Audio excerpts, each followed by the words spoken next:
या ज्या नियमामध्ये बदल झालेला आहे त्याचा भारतीय अर्थव्यवस्थेवर काय असं म्हटलं जातं की संकटाचे संधीत रूपांतर करायला पाहिजे. नमस्कार, मी डॉक्टर मारुती अभिमान लोंढे. आत्ताच आपण थंबनेलमध्ये पाहिलं असेल की H1B विजाच्या नियमामध्ये झालेल्या बदलांचा भारतीय अर्थव्यवस्थेवर काय परिणाम होणार आहे हे आपण थोडक्यात पाहणार आहे. 21 सप्टेंबर 2025 रोजी अमेरिकेचे राष्ट्राध्यक्ष डोनाल्ड ट्रम्प यांनी H1B विजाच्या संदर्भातील जे नियम आहेत त्या नियमामध्ये बदल केलेला आहे. या नियमामध्ये केलेल्या बदलांची चर्चा जगभर सुरू आहे. हा H1B विजा जो आहे तो विजा एका भारतीय नागरिकाने तयार केलेला आहे की जो नागरिक अमेरिकेमध्ये काम करतोय.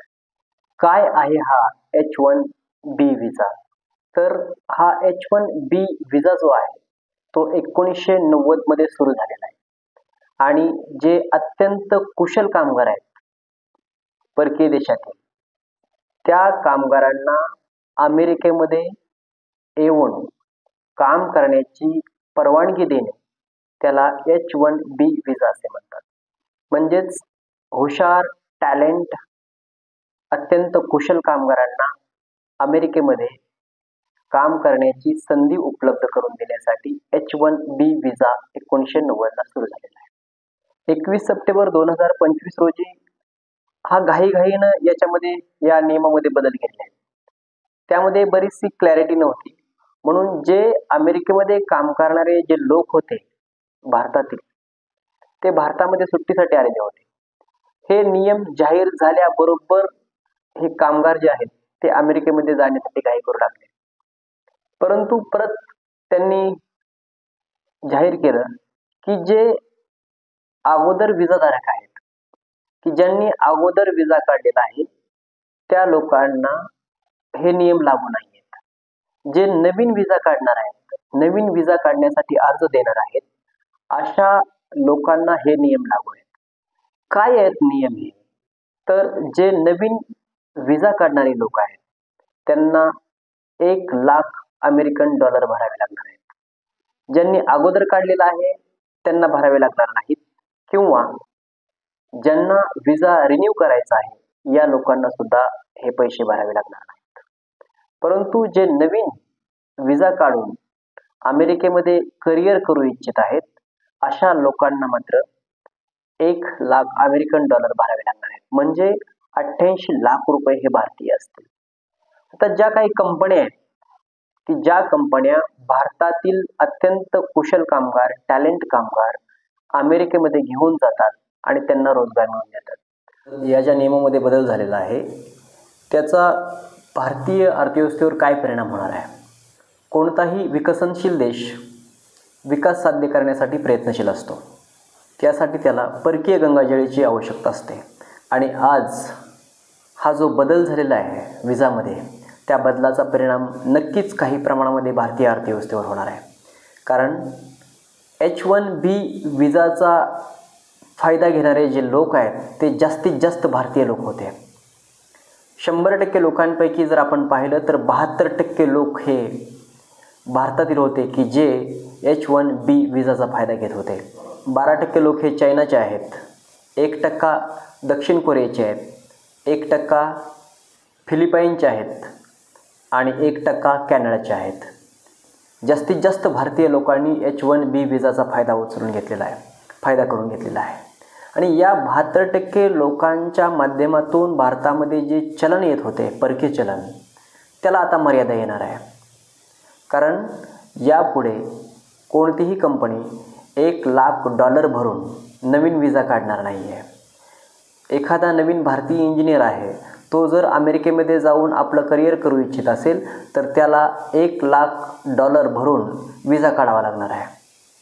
मग या ज्या कंपन्या आहेत आपल्या त्यामध्ये प्रामुख्याने इन्फोसिस आहे, ॲमेझॉन आहे, टेक महिंद्रा आहे, मेटा आहे, इन्फोसिस आहे, विप्रो आहे, डिलाइट आहे, ॲपल आहे.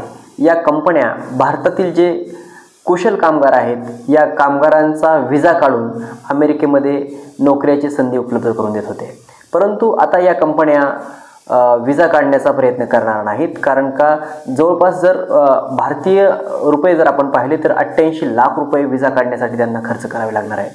88 लाख रुपये हे व्हिसा काढण्यासाठी आणि त्यानंतर त्यांचा पगार वेगळा. त्यामुळे कोणतीही कंपनी नवीन व्हिसा काढण्यासाठी तयार होणार नाही. म्हणून यापुढे नवीन कामगाराच्या माध्यमातून जे परकीय चलन आपल्या भारतामध्ये येणार आहे त्यावर थोड्याशा मर्यादा येणार आहेत. मग आता काय केलं पाहिजे? जे संकट ओढावलेलं आहे त्यातून मार्ग तर काढायला पाहिजे. असं म्हटलं जातं की संकटाचे संधीत रूपांतर करायला पाहिजे. मग काय करायला पाहिजे? खऱ्या अर्थानं देशाचा विकास घडवून आणायचा असेल, हे भारतातील टॅलेंट जे आहे ते भारतामध्येच या टॅलेंटचा उपयोग करून त्यांना योग्य मोबदला देऊन जर भारतामध्येच त्यांच्याकडून काम करून घेतलं तर त्या ठिकाणी आपल्या भारतीय अर्थव्यवस्थेचा विकास होणार आहे. बघा, AIचं जाळं जे आहे ते सर्व देशभर सर्व जगभर पसरत आहे. AIचा वापर करून सायबर सिक्युरिटीवर भर दिला तर फॉरेन डिरेक्ट इन्व्हेस्टमेंट आपल्या देशातील वाढेल. परकीय गुंतवणूक जी आहे ती थेट परकीय गुंतवणूक जी आहे ती वाढण्यास मदत होईल आणि अमेरिकेतल्या ज्या कंपन्या आहेत त्या भारतामध्ये येऊन गुंतवणूक करण्यास तयार होतील. त्याचबरोबर आपण AIच्या लॅब टेस्टिंग वाढवल्या पाहिजेत. रिसर्च डेव्हलपमेंट सेंटरमध्ये वाढ केली पाहिजे आणि अमेरिकेवरील जे असलेलं आपलं अवलंबित्व आहे ते कमी करण्याचा प्रयत्न केला पाहिजे.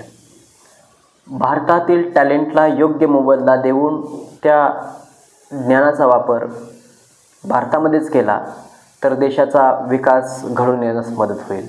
त्यामुळे या नियमात झालेल्या बदलांवर चिंता करत बसण्यापेक्षा त्यामधून मार्ग काढणं खूप गरजेचं आहे. याचा परिणाम म्हणून चीननं त्याचा फायदा उचललेला आहे. आता जेव्हा H1B व्हिसा आपणाला काढायचा असतो तेव्हा अमेरिकेमध्ये सर्वप्रथम आपणाला नोकरी मिळवावी लागायची. जॉब त्या ठिकाणी कन्फर्म असेल तरच त्या ठिकाणी आपणाला H1B व्हिसा मिळत होता. परंतु चीनमध्ये असं नाही आहे. चीनमध्ये तुमच्या कागदपत्रांची पूर्तता केली की व्हिसा आपणाला मिळणार आहे, की जो 1 ऑक्टोबर 2025 पासून मिळायला सुरुवात होणार आहे. त्यामध्ये हा व्हिसा काढून आपण चीनमध्ये जाऊन व्यवसाय करू शकता, नोकरी करू शकता. याचा फायदा जे अमेरिका गमावणार आहे ते कमावण्याचा प्रयत्न या ठिकाणी चीन करणार आहे. H1B व्हिसा संदर्भातील जो नियम आहे हा नियम डोनाल्ड ट्रम्प यांच्याकडून का बदलण्यात आला? तर त्याचं कारण असं आहे, जेव्हा डोनाल्ड ट्रम्प निवडणूक लढवत होते राष्ट्राध्यक्षपदाची तेव्हा त्यांच्याकडून अमेरिकन लोकांना आश्वासन दिलं गेलेलं होतं, जे परकीय लोक आहेत ते अमेरिकेमध्ये येऊन अमेरिकन लोकांच्या नोकऱ्या हिरावून घेत आहेत त्या बंद केल्या जातील आणि अमेरिकेचे जे भूमिपुत्र आहेत त्या भूमिपुत्रांनाच इथल्या नोकऱ्या मिळतील अशी तजवीज केली जाईल. अशा प्रकारचा अजेंडा घेऊन त्या ठिकाणी डोनाल्ड ट्रम्प यांनी निवडणूक लढवलेली होती आणि म्हणून त्यांनी या H1B व्हिसाच्या नियमामध्ये बदल केलेला आहे. आणि या निर्णयामुळे अमेरिकन टेक कंपन्या आनंदी झालेल्या आहेत.